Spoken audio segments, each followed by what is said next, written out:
everyone, it's Andy from Hobby Headquarters. Well, I've got an exciting new kit to share with you guys today. This is fresh from the Tokyo Hobby Show. This is the 35th scale Tamiya M3A1 Scout Car. And this kit is completely 100% brand new tooling. Figures, everything inside is all new tooling on this kit. Very excited to get it. This kit is actually a very early sample copy. It does have the actual correct box and everything, but it won't actually be out for a couple more months. But Tamiya was kind enough to get us one of the very first copies to get up there and show you guys on our channel. So very excited about it. It's a typical Tamiya kit, so the part count is very low, but the quality is just incredible on it. So enough talking and let's get started.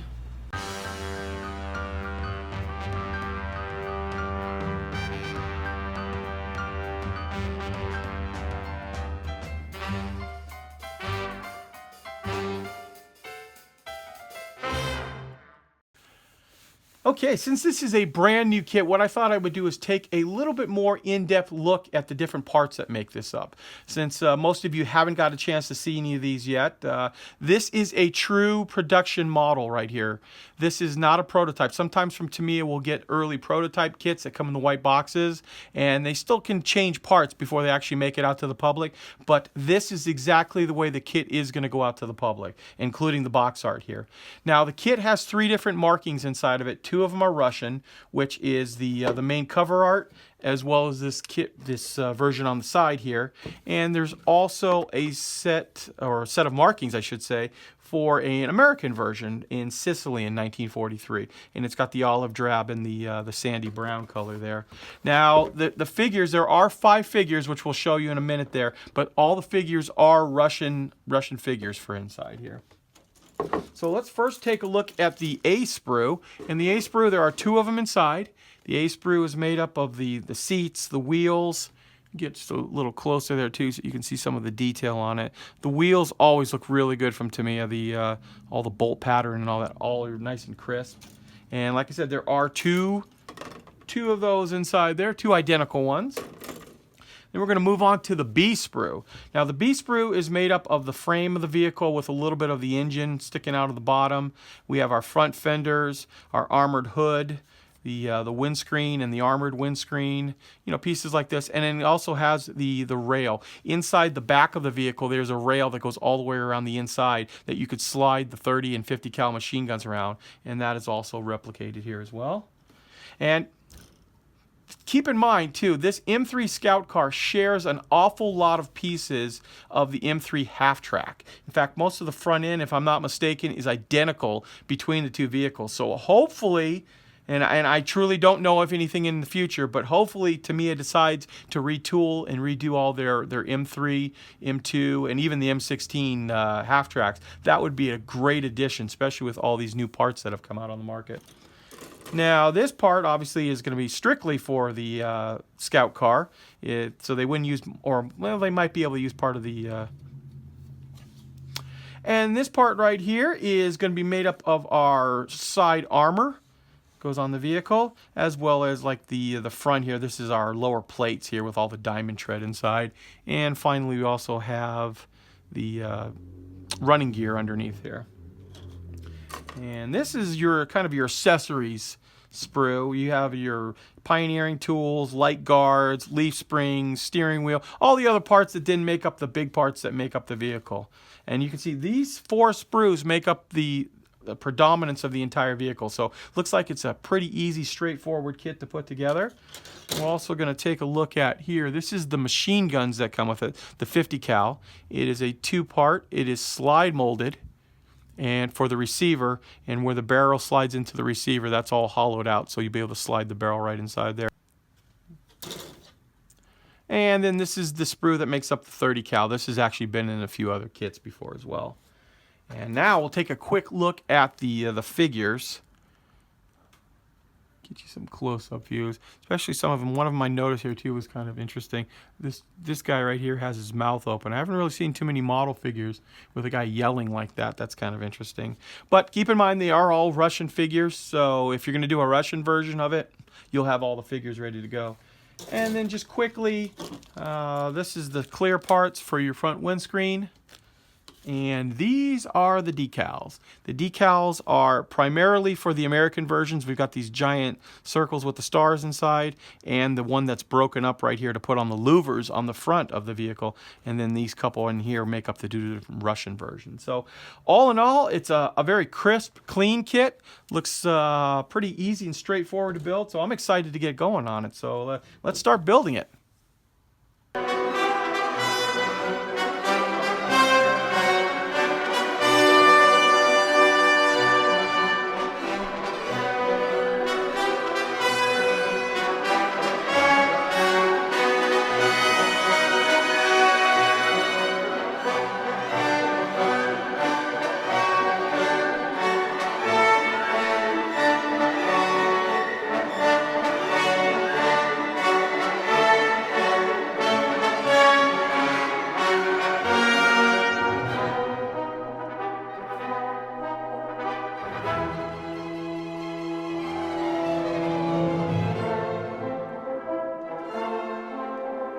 Okay, we're going to start off building the chassis on this vehicle, and as you can see, there are some really detailed parts that go into making this. I've been building a lot of other brands lately, as you know, and they're all very, very good quality, the way everything goes together, but there is just something to be said about when you start building a Tamiya kit, how the things just basically line up and fit exactly the way they're supposed to in such a unique way. Like there you go right there. That's how quickly the axles go together with the differentials right in through there, and you've got one of those in the front as well up here. And the way some of these other parts have gone on here, you'll notice right here this little L shape corresponds to the L shape on this, so you know that that part is going to line up and fit perfectly right inside there. So some very, very nice looking stuff. And then same goes true for all of these other pieces that are basically, I was playing around with them, just fitting them in. And you can hear some of this stuff literally dry clicks. You can get it lined up, and then boom, it like clicks into place through there without glue. Now we're going to glue all this stuff. So this is all of the parts right here that make up basically the first 4 steps and the main part of the lower portion of this vehicle. So what I'm going to do is I'm going to start putting some of this stuff together, and then we'll start adding like the leaf springs and pieces like that on it in the next step. And here we have most of the lower part of the chassis put together here. And we just have to start putting the leaf springs into place. And once we get both of those on, we got one on already here.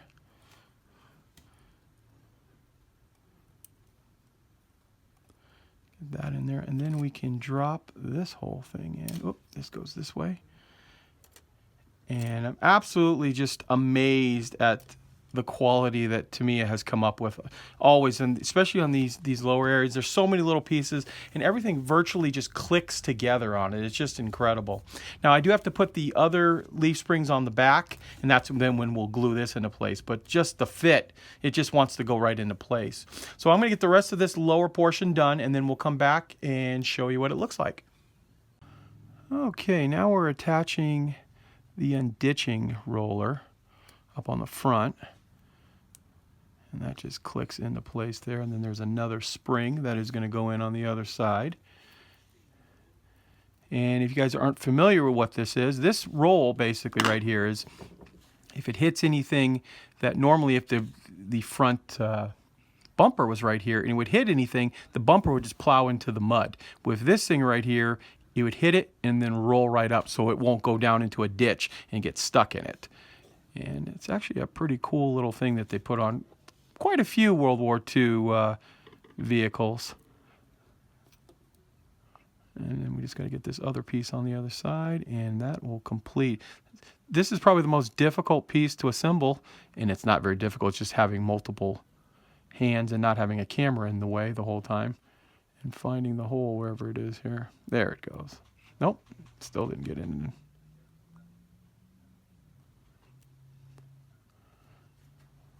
There it is. Boy, that took way longer than it should have, but we'll just put a touch of glue on both sides and then secure that into place. But as you can see, we've got the whole lower portion of the vehicle coming along pretty well. I just went ahead and glued up one of the wheels. These are going to have a wheel and tire, I should say, are going to have a poly cap inside there, and we just did the liquid cement, so we're going to be able to sand and get rid of that seam out of there once that fully dries, and we'll just be able to go pop these right into place with the poly cap, which is nice because we can take them off and paint them separately later. Now there is a front and rear wheel. They are different slightly, and that is mainly because there is a little piece on the front here on the axle that will correspond to the other inside. So I'm going to build up all 4 of the tires right now, and we'll do any of the last little bits of stuff we have to do on the chassis here, and we'll come back and show you what it looks like when all 4 wheels are on.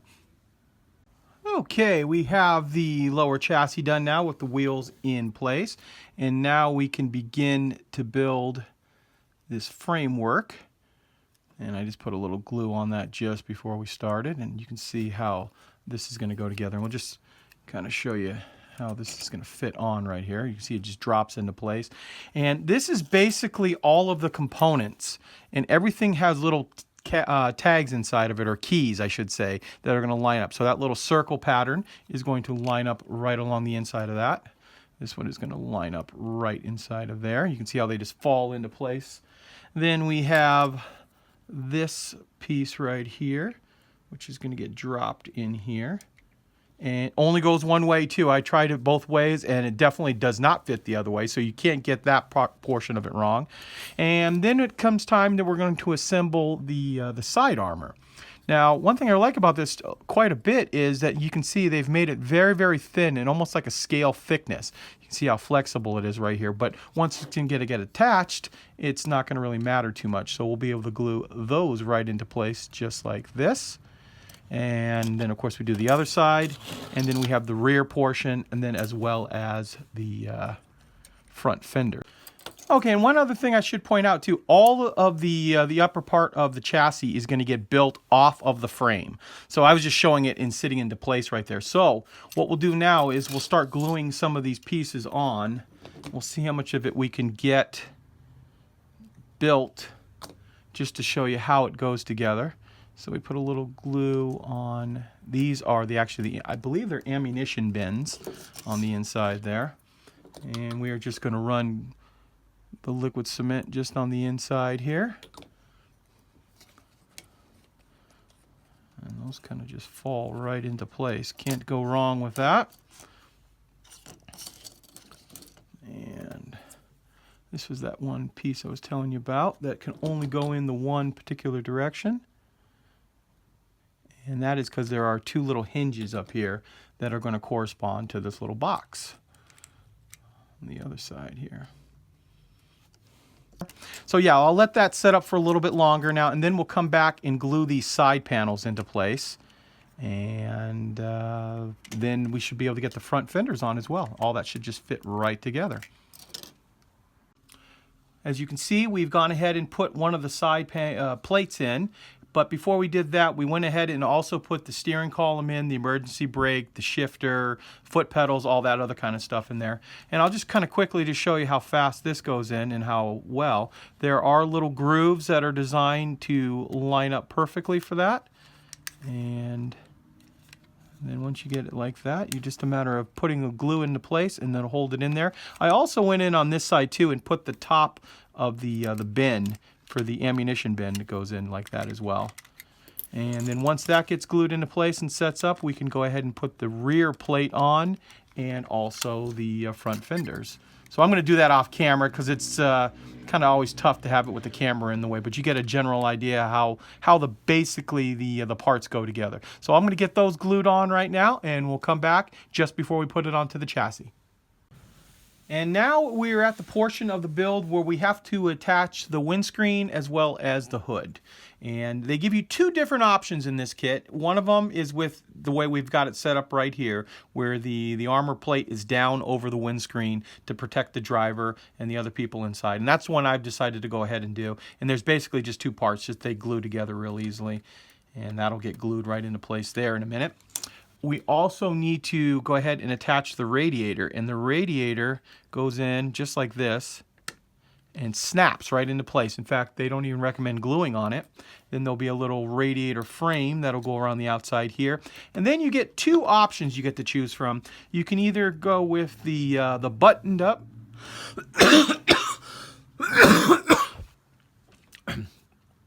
Then there's two options you can go for the radio. There's this one right here, which is the buttoned up one, where all the louvers are closed on it, and you just glue that into place, keeping all the louvers closed.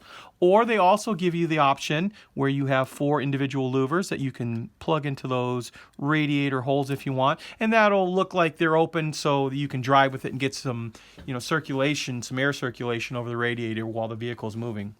I think I'll probably go ahead and do that one. It's going to be a little bit more difficult getting the decals on because they're individual, so you're going to have to cut the decal accordingly, but I don't think it'll be that difficult.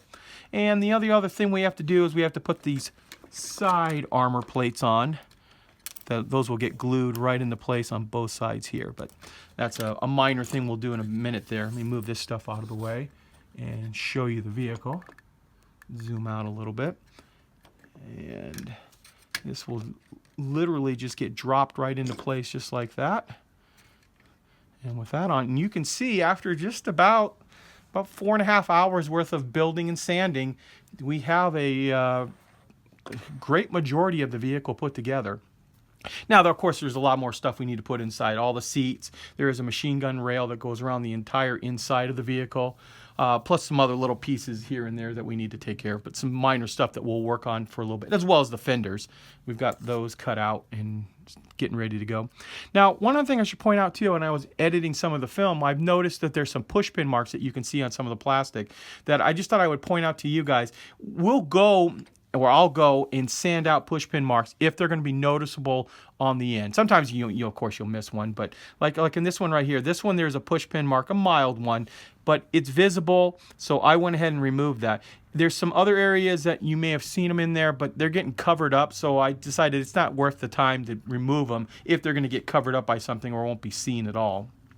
And these big holes right here are not actually push pins. Those are actually for where the railings go in for the next pieces. So lots of fun so far. So what I'm going to do right now is I am going to get these pieces actually glued on and the chassis glued onto the frame, and then we will come back and work on that machine gun rail. The rail basically is a system that they would put in this vehicle that you could mount the 50s and the 30 caliber machine guns and then slide them all over the vehicle. So if you were shooting this way, you could get it up that way, come back here, rather than turn the gun, you'd be able to just slide it to the back and shoot out the back. So let me get these parts glued on and we'll move on to the next step. Okay, we've kind of jumped a little bit ahead here by attaching quite a few parts that were pretty easy and straightforward, that if you ever built a Tamiya kit or any other kit for that matter, I think it would be pretty self-explanatory. And we attached things like the jerry can on the side here, the door handles, the lights, the light guards, including these. Also, we attached these little hooks that secure the hood from coming up. Also, you'll be able to notice that we assembled the 50 cal machine gun as well as the 30 cal, and we've installed the seats in the back of the vehicle here too. Now, the only thing we haven't done yet is include the pads, and I left those off purposely because we're going to paint those, and I think it'll be easier to paint and then still get inside there. You'll also notice too there's some holes left here too, and that is because we have not attached any of the tools yet as well. Tools are always much easier to paint off the vehicle. So as you can see, the vehicle goes together pretty well. I also noticed too you can actually roll the wheels on this thing once it's done. So for putting it in dioramas or anything, I don't know why you'd need that, but yeah, it does roll on the wheels, but as well. So now we are going to go ahead and paint our black and white coat on the vehicle, and we will go ahead and do that right now, and then we can move on to the actual body paint. As you can see, we've done the black and white coat on that, and I didn't film it on this time, and that is just because it's pretty easy and straightforward. We just painted the entire vehicle NATO black, and then just went in and all the panels and just painted those with just like a flat white. And that is because as we put on our second coat of paint, or actual the body color, it is going to show through that black and white, because anytime anything hits the white, it's going to be a little brighter. Any of the paint that hits the black will be a little bit darker and kind of give a faded effect to some of the panels. Now, the very first color we're going to paint the entire vehicle is Mission Models U.S. Army Olive Drab Faded #1, and we're going to go over and paint the entire vehicle now. You'll also notice too we did a little bit of the black and white technique inside the vehicle as well, because obviously the sun would weather and fade that just as much. Taking the wheels and all the machine guns off just so we have a little bit clearer access to it. So let's go ahead and paint the olive drab now. Now when we apply the Mission Models paint over our black and white coat, we want to make sure we do really light coats and let them gradually build up so we don't block out the black and white immediately. Now we're taking some Mission Model Paints Desert Sand color, and we're going to do the camouflage that goes across the side of the vehicle. Once again, a little bit darker than we did on the green, because that would not have faded as much, because you would have thought that that would have been a second coat of paint. Okay, here's what the paint job turned out like, and we tried to follow the box as close as possible to get that same pattern going. It looks like it was kind of a random pattern that they put on. Now we've also taken it outside and sprayed it with a complete coat of dull coat, lacquer dull coat, and that is going to completely seal in our paint job. So, and I'll give you another shot on this side as well there.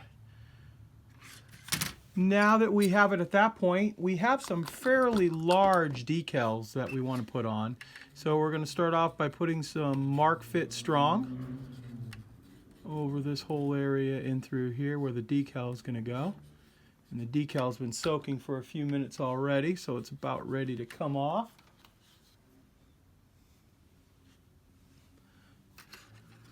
Actually, let's put something underneath here so you guys can see a little better and I can see a little better.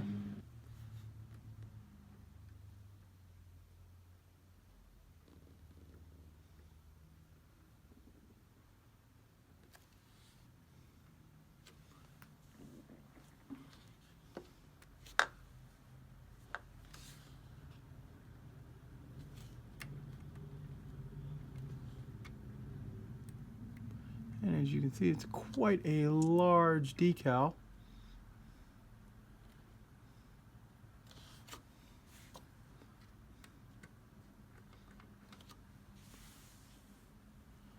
Looks like we're going to have to remove the door handle to get this particular decal on. So what I'm going to do is I'm going to hopefully be able to take it off without destroying it and getting this decal to lay down, then we'll put the door handle back on.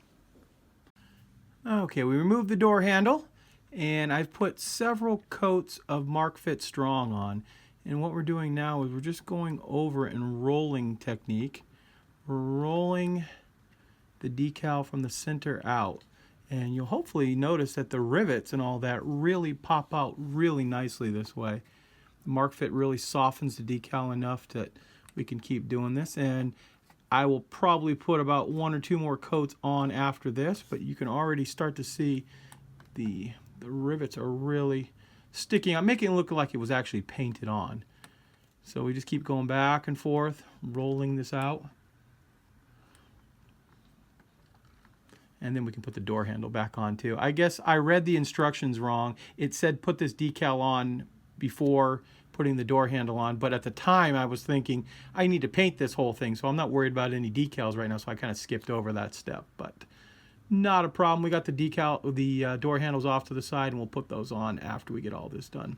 So let's go ahead and put a few more coats of Mark Fit Strong on this, and I will show you what the final look looks like once we get all the decals on.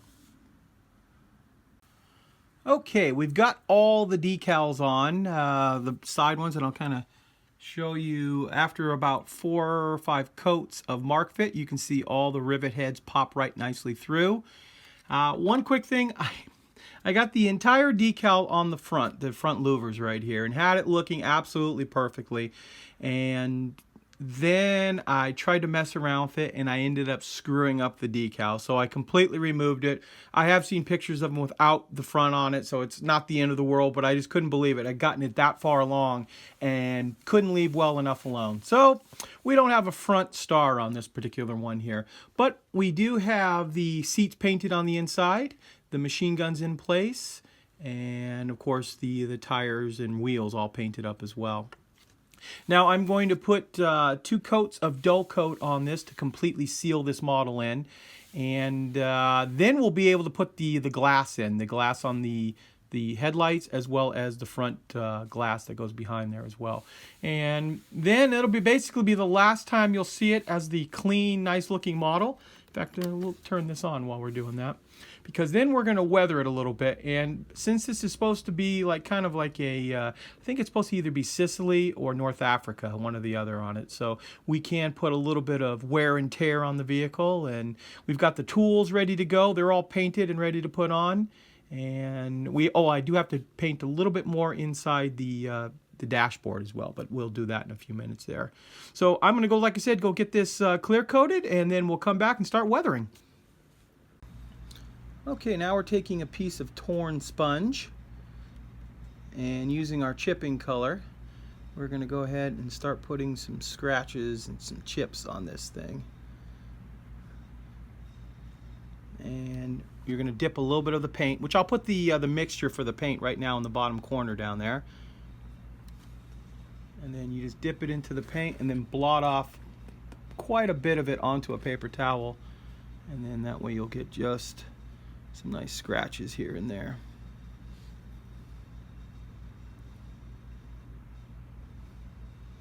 Things like the jerry can.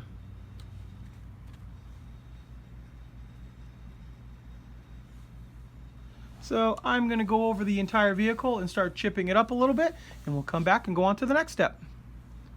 Also, not to forget, we're also going to do the inside of the vehicle a little bit as well. Okay, now we're applying a little bit of enamel thinner. And then we're going to use our streaking rust and streaking grime effect. We're going to put a few small little areas of it on here. We're not going to go too crazy like we did in some of the last couple of builds. We just want to put a few little marks here and there. And I'm just using a fine brush to apply some in some areas. Then we're going to go over with a big flat brush or a fatter brush and kind of pull it down.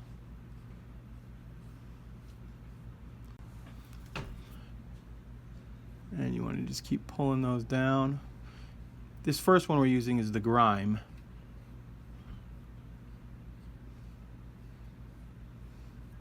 And because you're using the enamel thinner first, you got quite a bit of time to mess around with it. So if you don't like it, if it's too thick, pull some more off. And then if it's too little, just put a little bit more on. So I'm going to go over the vehicle right now and just lightly put a little bit of rust and grime all over it, and we'll come back for the next step. Okay, now what I'm doing is I'm mixing a little light sienna and a little desert dust weathering powders together. And we are adding a little enamel thinner, a little bit more enamel thinner. I want to kind of make a little bit of a paste out of this stuff here.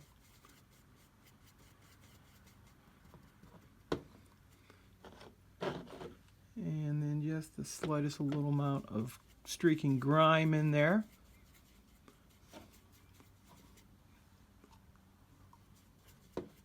Keep blending all this stuff, and then actually a touch more of the desert dust. I want it to be kind of thick here. And now once we get all that mixed up, we're going to apply it really thickly all over this tire. And we're going to give it an opportunity to get into every little nook and cranny, because we're going to be removing quite a bit of the excess on here once this dries. So we want to make sure and go all the way around, get every little bit of all the tread in there.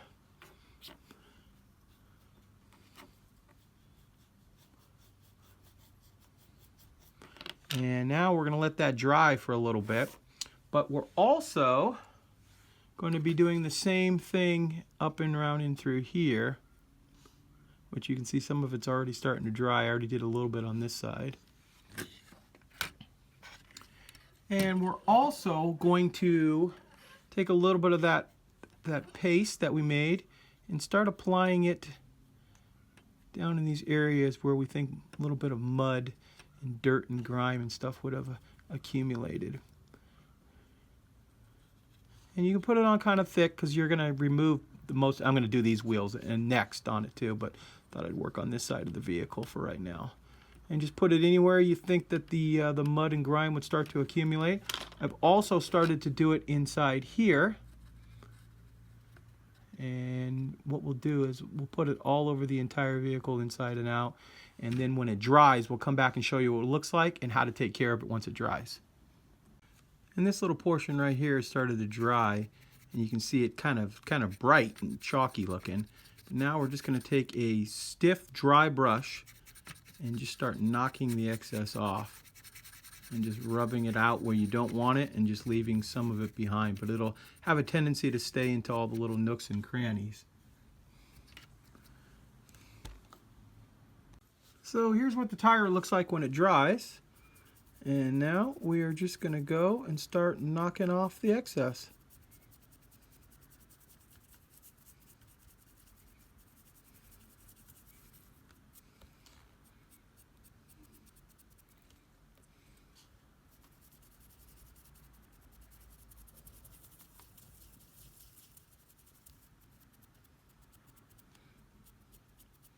Making sure that we leave the majority inside the tread. And we can even use a cotton swab, go around the sidewall here to clean that off a bit.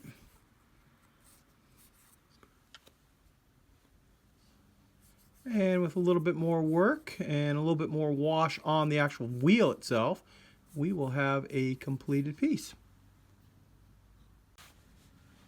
Well, here we are. Here is our completed model. And I just did a final few things on it. We had put the clear lenses in, we attached the tools on, and we just did the final little cleanup on the rest of the vehicle. You know, any place I thought there was a little bit too much dirt or grime or anything like that. As you can imagine, it is a Tamiya kit, so everything fit together really, really well. Just a beauty to put together, and it was a lot of fun because it's probably about a day worth of building, and then the rest of the time you can go to having fun painting and weathering, things like that. So this kit is actually going to be due out in about a month and a half, so sometime in late November, early December is last thing I've been told. That could change. It could be a little quicker or later, just depending on when they get it done. But definitely would recommend it if you're into Scout cars, especially American products, because there hasn't been a heck of a lot of it. This is a definite must for you. So I want to thank you guys as always for watching, and please stay tuned because we have many more videos coming.